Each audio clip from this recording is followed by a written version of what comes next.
He mentions that his hands are in an uncomfortable position and asks if they can please be released first.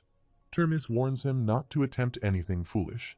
Lloyd responds, questioning what tricks he could pull in this situation, emphasizing that they are all elite warriors daring to revolt against Samarkand. He acknowledges that a person like him would only get his head cut off if he tried to resist. Termis inquires if he already figured out that they are the rebel forces and asks if he predicted their arrival. Lloyd smiles and replies that considering the commotion caused by the person taking orders from Samarkand, he assumed they all would be a little bothered by that. He contemplates that Termes will likely die attempting to stage a revolt, and this event will lead to all the regions in Esfahan coming together for a massive revolt in response to his death. Termes instructs his subordinate to release Lloyd's hands, emphasizing that he's from the capital. However, Termes reiterates that they can kill him if he acts suspiciously. As he opens Lloyd's hands, Lloyd expresses gratitude, stating that he is kind, and he believes he will be blessed. He tells him to shut up. Termis thinks that, despite being an agent of Samarkand, he does owe Lloyd a debt, and it's acceptable to show him some kindness. Termis reflects on sitting near his child on her deathbed, where she apologized for being weak. He recalls telling Similda to forgive him and regrets sharing the water they barely managed to gather, thinking he should have given it to Lloyd instead. Termis hears voices as people shout that water is available in the city plaza, where a huge beast is drawing water.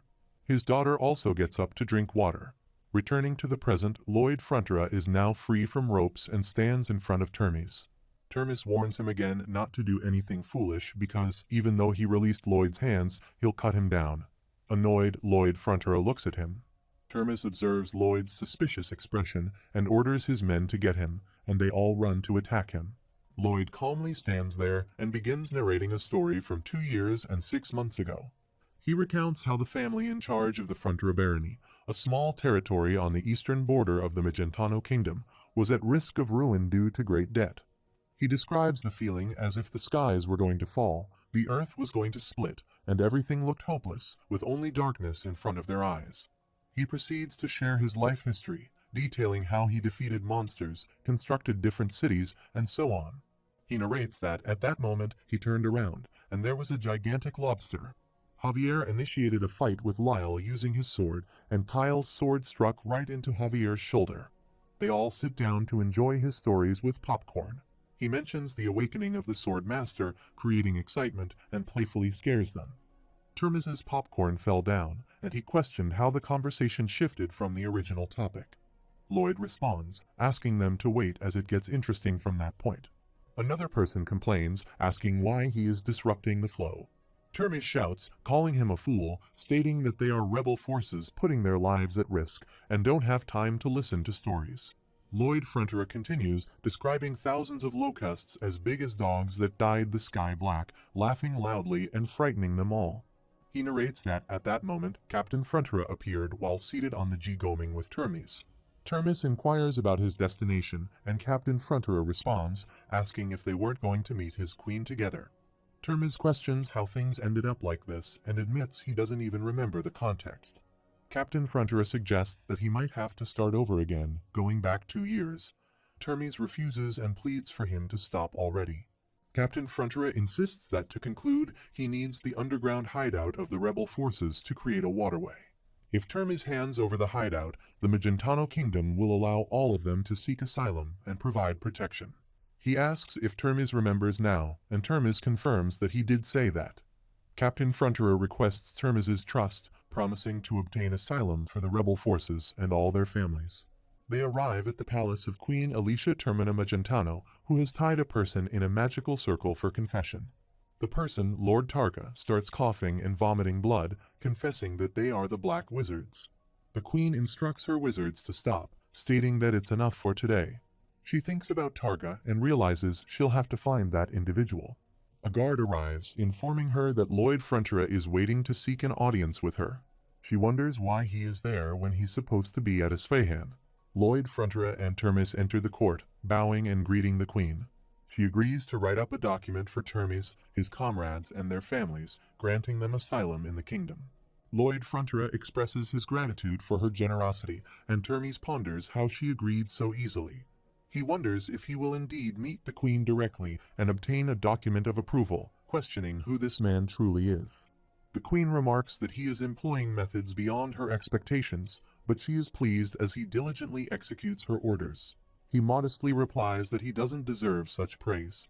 She emphasizes that those who are competent always work themselves to the bone to ensure citizens can lead peaceful lives. The queen informs him about progress in the interrogation of Cannavaro, mentioning that there will be some work for him soon. She instructs him to cooperate when the time comes. He responds that he would be honored to do so, bowing in front of her. She comments that his face really seems to say otherwise, and he responds, explaining that it's just because he's tired from flying for 10 days straight. She questions if he wants to see her that badly, asserting that he's not a petty and selfish man who would feign ignorance even though she missed him. As she walks towards him, she comes closer and grabs his face, asking him to come looking for her only when he needs her. He thinks to himself, realizing that the greatest obstacle in his peaceful and luxurious retirement plan is the queen. Serajard becomes tired and sits down to rest while Javier remains standing by the door. After some time, she gets up and announces that she's finished resting and suggests they start again. They resume their activities. Javier wonders how long he'll have to continue doing this and when that jerk will return. She unleashes her full mana powers to attack him, but he swiftly blocks her attack. Javier reflects that she is still unstable, but she's on the verge of becoming a sword master. Lloyd Frontra arrives and opens the door, trapping Javier behind it. He waves his hand and announces his return. As her mana powers stab through the door, tearing his clothes, Javier looks at him in shock, expressing concern that someone could have been killed. Lloyd asks whom he means, himself or Lloyd. She questions his identity, while Javier asks what she has been doing since escaping from him. He walks towards her while she pleads for him to stop. After a while, she lies down and falls asleep. He apologizes for being too preoccupied with explaining all the details. He suggests to Javier that they start the construction.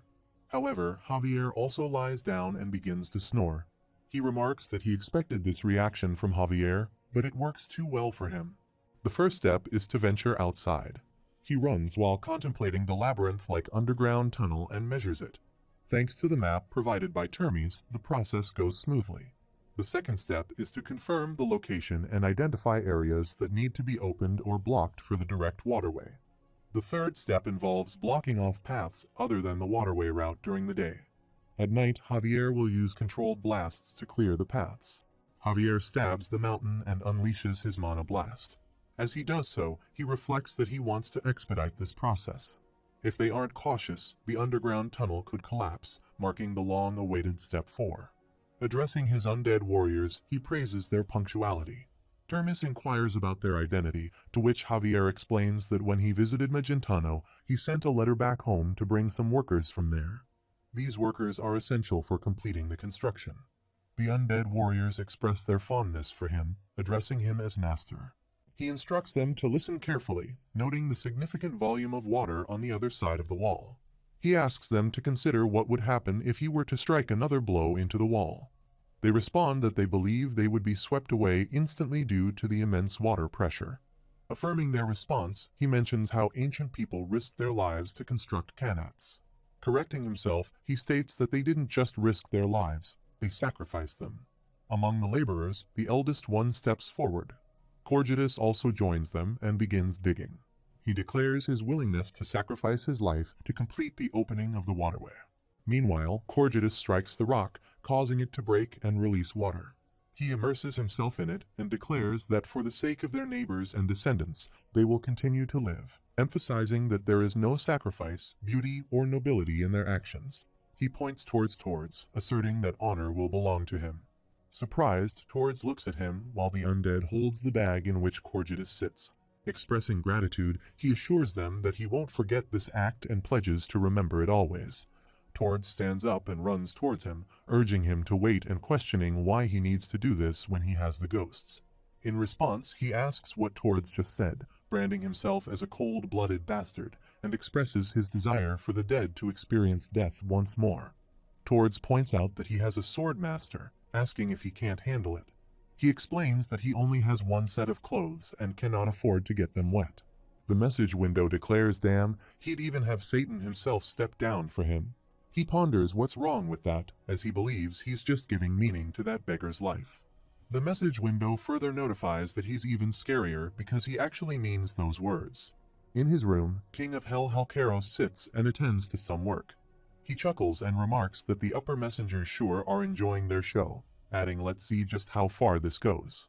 Lloyd Fronterer reports that after a long time of bickering, the leader of the Ghost Skeleton Worker Squad, Turtleneck, took it upon himself to finish the work. The undead and all other members engage in the construction work of the tunnel, and they begin to channel water into it, with a few undead floating in the water. The people become happy to see water and store it in their containers.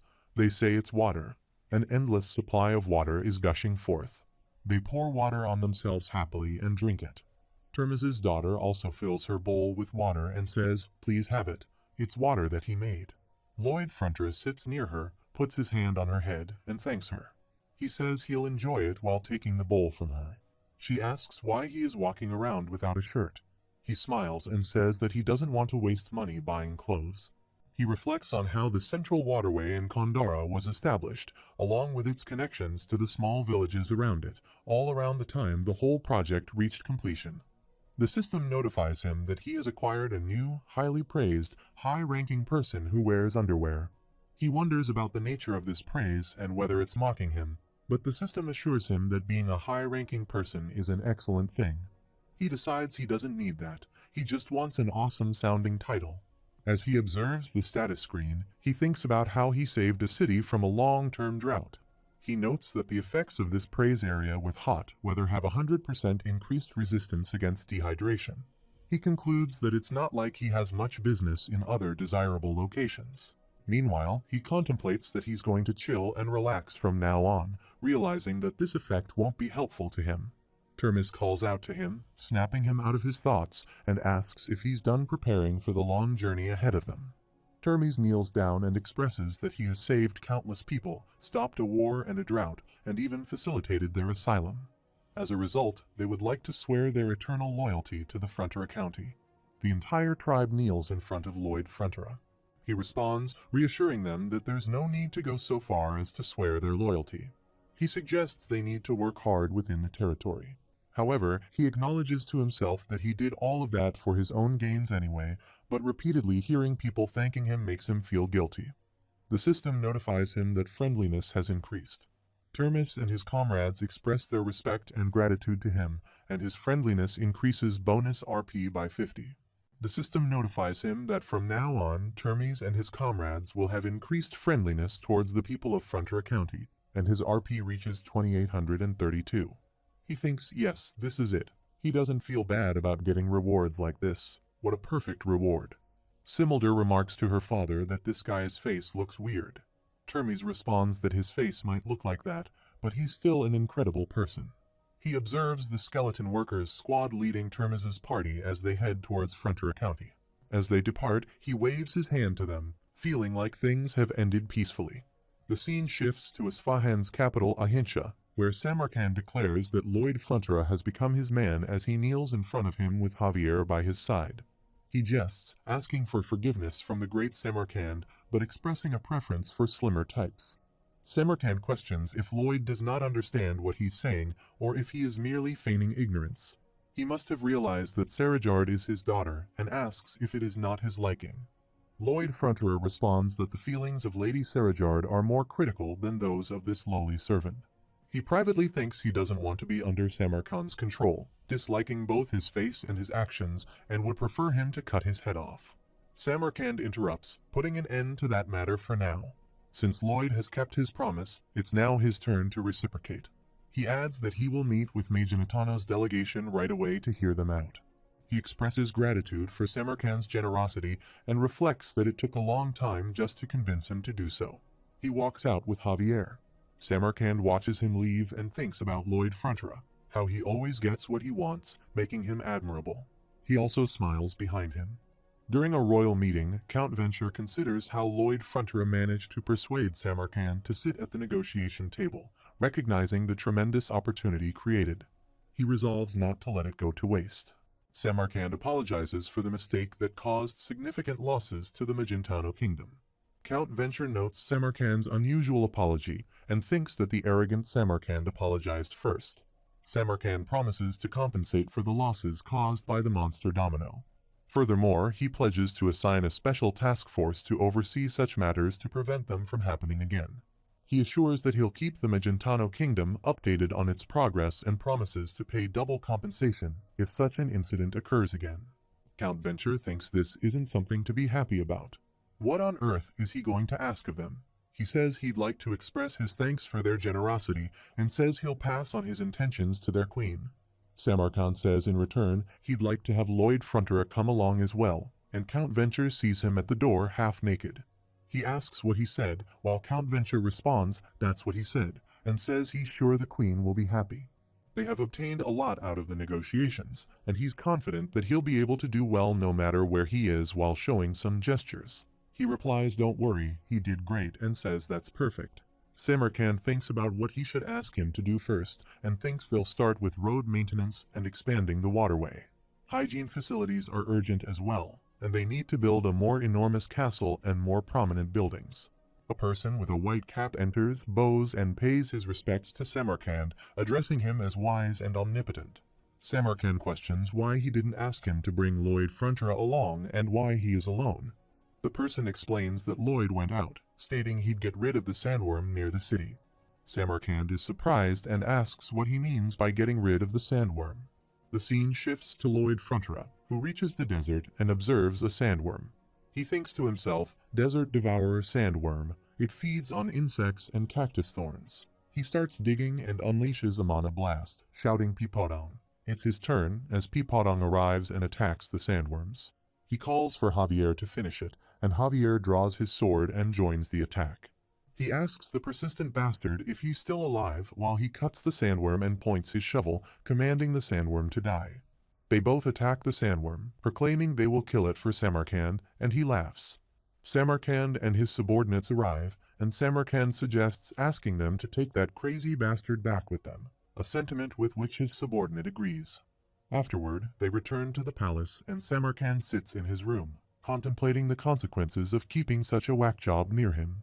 He worries that the whole country may fall into chaos. He reaffirms his decision, believing he made the right choice. Since he's the one who had a change of heart, he can't retract the terms he mentioned. However, he wonders how to cover up the deficit using Potta Shire. He questions why Lloyd used so much money for the construction. He realizes that he has been losing tons of money from the very start. Suddenly, a warrior enters his room and informs Samarkand that there's big trouble. Samarkand inquires about the issue, and the warrior explains that the man has taken the Potta Shire with him. Shortly after, another person with a white cap enters and announces that they have a big problem. Samarkand once again asks for clarification. The person with the white cap responds that Lady Surjard has run away. She left a letter stating that she had things to learn from him and asked them not to look for her. Samarkand puts his head on the table, feeling emotional, and expresses his frustration with abuse. Arcos Frontera and Marbella wake up, and Arcos looks out from the window, thinking that today is a peaceful day in Frontera County. He finds it a little strange that it's by Bayung instead of Cock-a-doodle-doo, but it's still a good place. Emily enters and informs them that they have a letter from Master Julian. They read the letter, in which Julian tells them that he graduated second in his class as one of the top scorers and has been honored with the opportunity to work in the capital. He expresses his intention to return home and stay there until he receives the official appointment letter. He tells his parents that he misses them so much and shares that his brother is also doing well. Julian promises to try to become a reliable son like his brother. Both Arcos and Marbella become emotional after reading the letter. Marbella asks Arcos about Julian, and he reassures her, saying that Julian is already a dependable son, and that they're very proud of such happiness. Meanwhile, Bayern arrives and announces that the items Master Lloyd sent back from Asfahan have arrived. They both step out and behold numerous gifts and treasures. Marbella opens one box of treasure and exclaims her goodness. They're all costly luxury items. A delivery person asks him to sign a receipt, presenting him with the document. He agrees and signs it. Marbella takes out a necklace and admires the pretty jewels, suggesting they can sell them at a high price to vain nobles. She smiles as he agrees, proposing they sell them at a high price. He reflects that Marbella seems to have become a little strange, but he remains a pleased man. Some farmers spot them and greet them, expressing their gratitude. They wave back and say they didn't do much, wishing them a great day ahead. He reflects on his happiness that there are only good people within their county, including good orcs, as orc warriors arrive. After a while, Officer Greg and an orc warrior confront each other, and the warrior attacks him. Arcos and Marbella become worried upon seeing this. Officer Greg, with a severe expression, expresses his desire to fight and pushes the orc warrior. The warrior retaliates, but Officer Greg swiftly dodges the attack and throws him to the ground, initiating a dance. The orc warrior gets up and rechallenges him, and other orc warriors join in the dance. Both groups dance skillfully in front of Arcos and Marbella Frontra, pleasing them.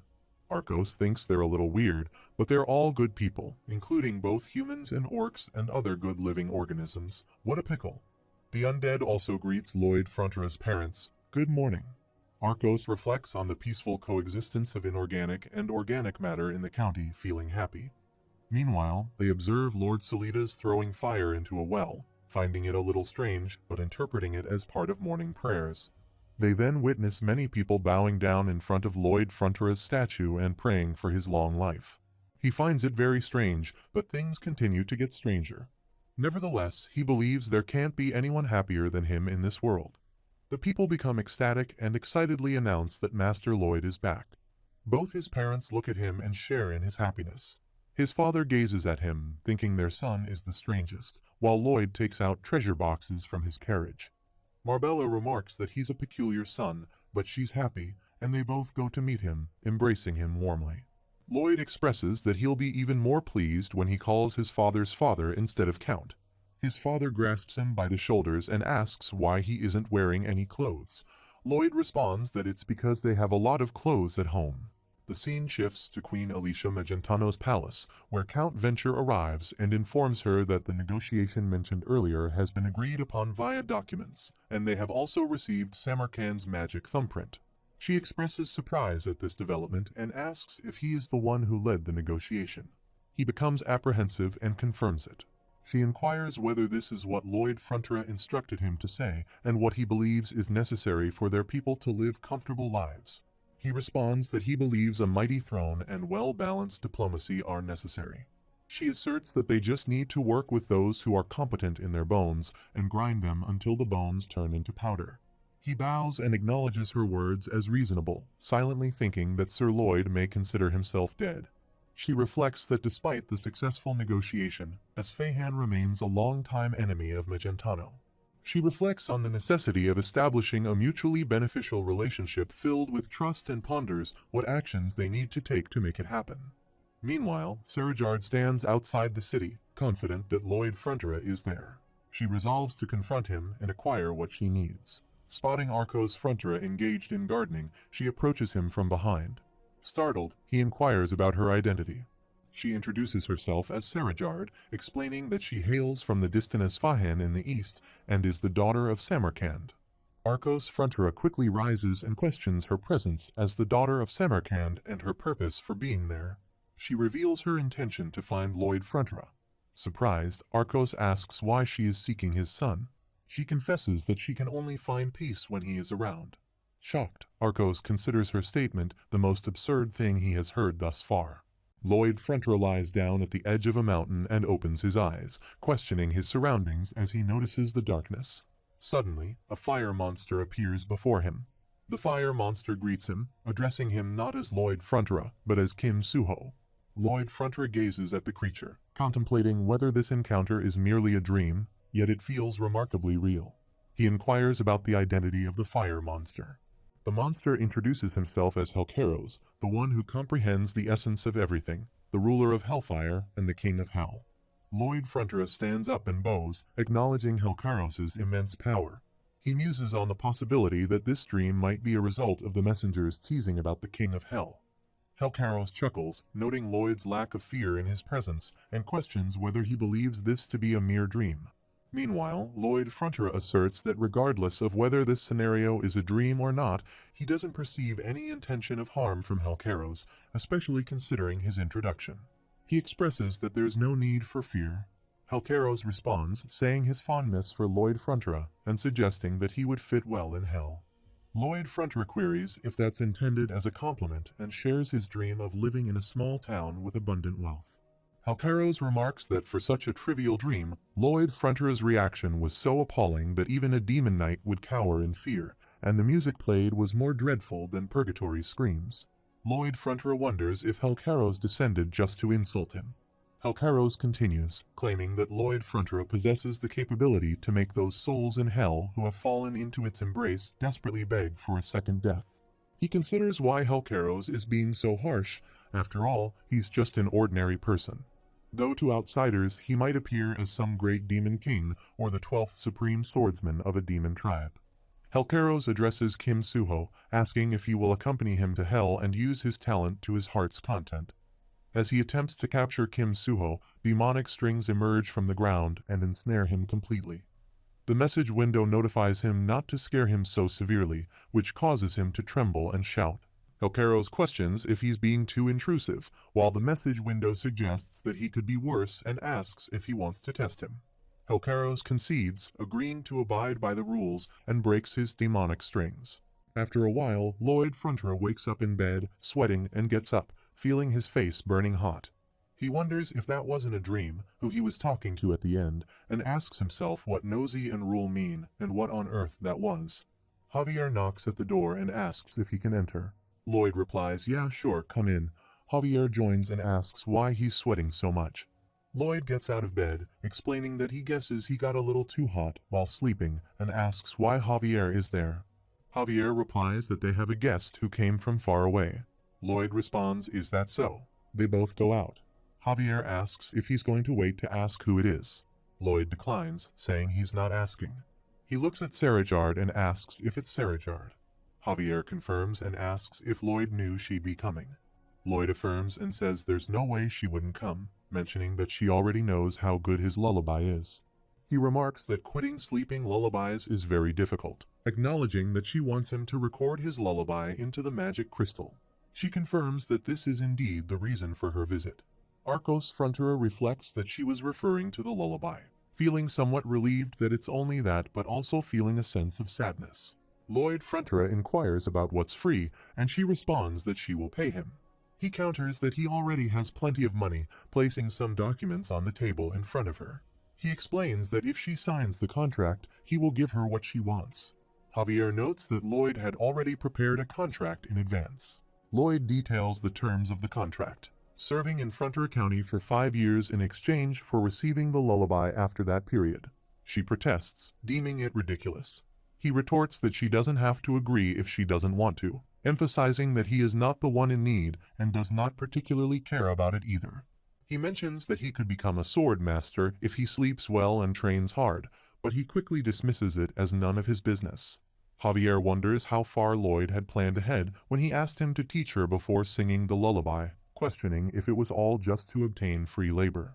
The message window notifies him that this is why a devil appeared in his dreams, asking to become friends. Lloyd reflects on his actions, realizing that he gives out money, helps people sleep, provides others with salaries, and assists with upgrades, essentially acting like an angel. However, the message window suggests that despite these acts, Lloyd is considered petty and underhanded by some. Lloyd thinks he can't hear her and repeats that he can't listen to her. Sarajard accuses Lloyd of pursuing this outcome from the beginning while Lloyd covers his ears, insisting he can't hear her well. In frustration, she crumples the documents, calling him trash, and storms out angrily. She thinks about what a vile, cheap, and underhanded person he is, contemplating that compared to letting him have his way, it might be better to become a sword master, even if it means signing that contract. She believes that only then will her father acknowledge her. Looking around, she wonders where she is and realizes that she needs to find the pathways. While doing so, she notices Julian Frontera sitting there sadly. Julian sits on a rock, and Sarajard sees him hidden behind a tree. She wonders who would be in such a place. She observes that he looks frail and weak,